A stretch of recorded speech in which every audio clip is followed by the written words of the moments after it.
বড় ভাই গোপীনাথ চক্রবর্তীর কাছে রঙিন ধুতির আবদার করেছিলেন রংপুরে সপরিবারে হত্যাকাণ্ডের শিকার গণপতি চক্রবর্তী।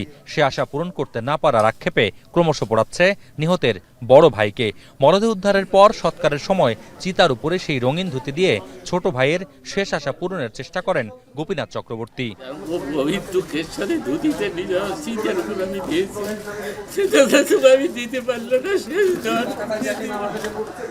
এদিকে মর্মান্তিক হত্যাকাণ্ডের তৃতীয় দিন বিক্ষোভের পর চতুর্থ দিন শহর জুড়ে নেওয়া হয় নানা কর্মসূচি। নিহত শিক্ষকের সাবেক কর্মস্থল রংপুর জেলা স্কুলে প্রার্থনার আয়োজন করে সাবেক ও বর্তমান শিক্ষার্থীরা। শ্রাদ্ধ অনুষ্ঠিত হয়েছে গণপতি চক্রবর্তীর দাসপাড়ার বাড়িতেও।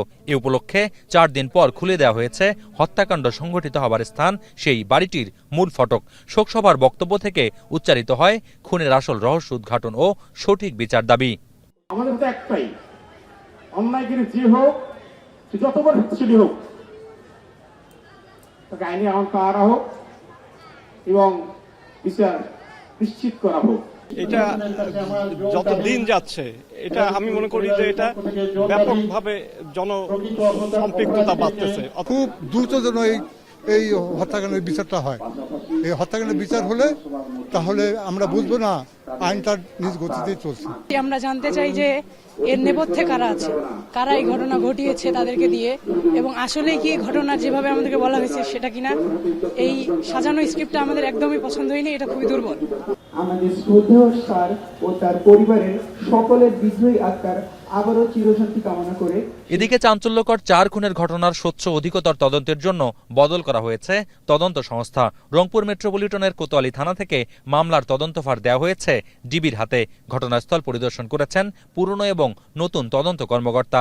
মামলার সুষ্ঠু তদন্ত না হলে বৃহত্তর আন্দোলনের হুঁশিয়ারি দেন গণপতি চক্রবর্তীর রংপুর জেলা স্কুলের সহকর্মীরা।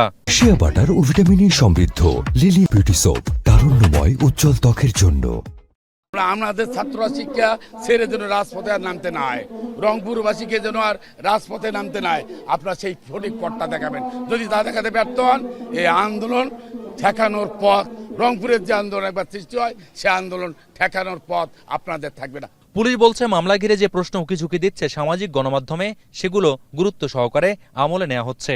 হত্যাকাণ্ডের আগে বিদ্যুতের সংযোগ বিচ্ছিন্ন হওয়া, বাসায় নগদ অর্থ গহনা ছিল কিনা, খুনের পিছনে আর কোনো মোটিভ আছে কিনা পুলিশ খুঁজছে সেই প্রশ্নের উত্তরও। এছাড়া মরদেহের ময়নাতদন্তের রিপোর্টের বিষয়গুলো আমলে নেবার কথা জানিয়েছে মামলার তদন্তকারী সংস্থা। তারা বলেছে যে তারা ওখানে বসে ইয়াবা সেবন করছিল, অন্ধকারে শুরু করেছিল, তারপর কখন দিন হয়ে গেছে এটা টের পায়নি।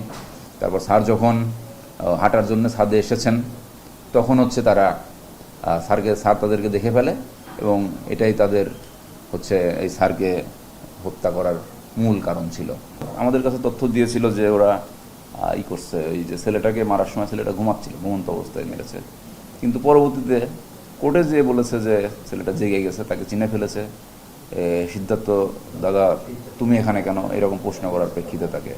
বৃহস্পতিবার রাতে রংপুরের কামালকাসন এলাকায় দাসপাড়ায় সপরিবারে খুন হন অবসরপ্রাপ্ত শিক্ষক গণপতি চক্রবর্তী সহ একই পরিবারের 4 জন। এই ঘটনায় দেশ জুড়ে চাঞ্চল্যের সৃষ্টি হয়েছে। মোকাররম হোসাইন, এখন, রংপুর।